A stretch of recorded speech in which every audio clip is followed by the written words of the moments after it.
Welcome to Ministry News, bringing you news update across federal ministries in recent times.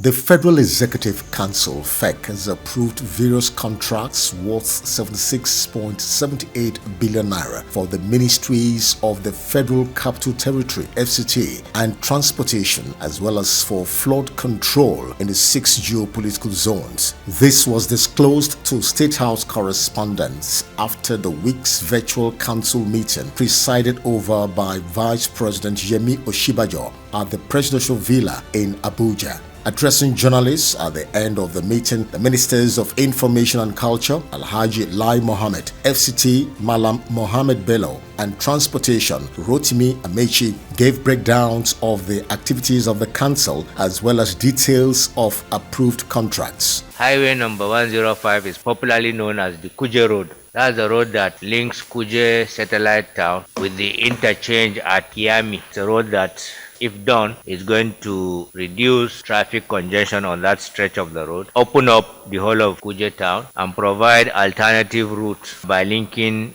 to the Kuje Gwagwalada road. Federal government has approved a contract for the reconstruction of the narrow gauge that track from Minna to Baro. So there will not be a rail line from Baro to Minna to join the narrow gauge, so that when cargoes come to Baro, they can then be evacuated through the narrow gauge. The Ecological Project Office receives complaints of serious threat to community and to the land.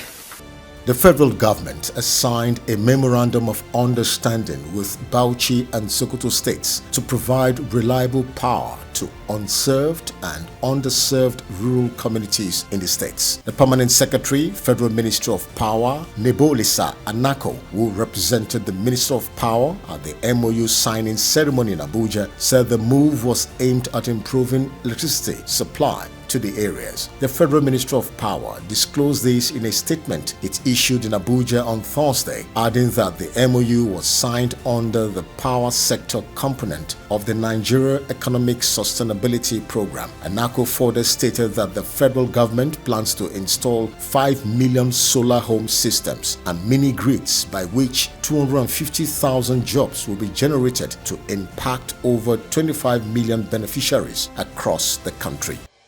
Meanwhile, in a related development, the federal government has announced plans to partner Egypt in the areas of technical support in the transmission and distribution of electricity in Nigeria. The Minister of Power, Abubakar Aliyu, announced this during a meeting with the Egyptian ambassador to Nigeria, Ihad Awad, at the headquarters of the Federal Ministry of Power in Abuja. The minister stated that the partnership will boost the development needs of both countries by improving electricity supply, including renewable energy in Nigeria and Egypt. Responding, the Egyptian ambassador said Egypt and Nigeria will complement each other through the anticipated cooperation.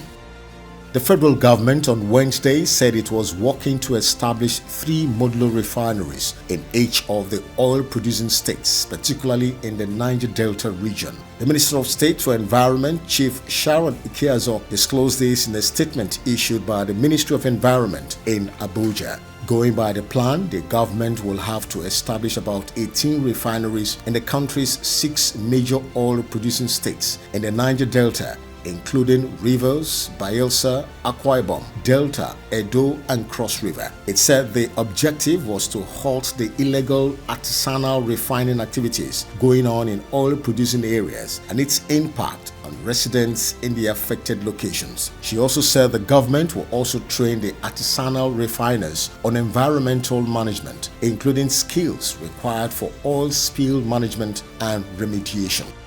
The Minister of Defense, retired Major General Bashir Salihi Magashi, hosted the new Commandant Armed Forces Command and Staff College, Air Vice Marshal Olurotimi Anthony Tuwashe, in his office at the Ministry of Defense Headquarters in Abuja. The minister congratulated the new commandant on his well-deserved appointment and charged him to build on the achievements of his predecessor, Air Vice Marshal Ebenezer Olayinka Alade, to lift up the college to a higher pedestal. The defense minister, however, tasked the commandant to maintain the enviable reputation of the college and raise the bar as a leading citadel for grooming operational level military officers in the African sub-region. The federal government has applauded the commitment and dedication of the Nigerian Communications Commission (NCC) towards enhancing digital skills development among youths through implementation of various information and communication technology skill acquisition programs. Minister of Interior Rauf Aregbesola and the Minister of Communications and Digital Economy, Professor Isa Ali Ibrahim Pantami, gave the commendation during the inauguration of a Digital Nigeria Center at the Ijesha Muslim Grammar School, Ilesha, Osun State recently. Representing President Muhammad Buhari at the event, Aregbesola commended the NCC for timely and thorough implementation of the project. This Digital Nigeria Center has been designed to promote the connection of public secondary schools to the broadband internet in Ilesha community, and the goal is to equip beneficiaries with 21st century skills. More concretely, the specific objective of the Digital Center increase ICT literacy among school teachers and students.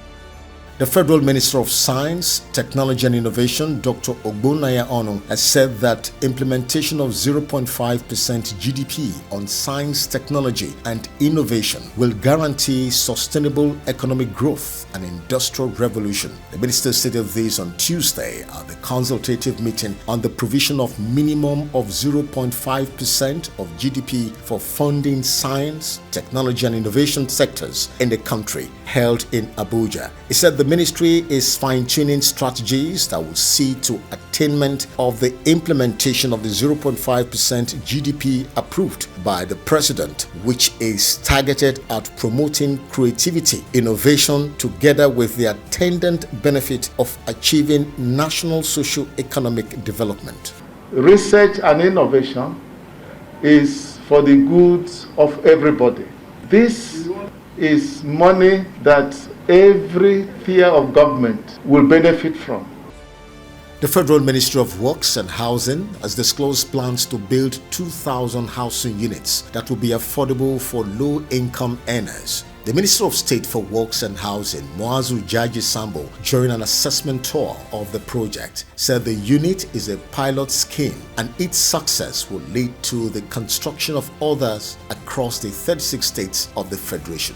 While adding that the ever-growing population of Nigerians over the years has necessitated the need to invest in affordable housing, he assured that the government will not relent in investing in infrastructure to ensure development is gendered in both urban and rural areas to stem economic growth and curb urban migration.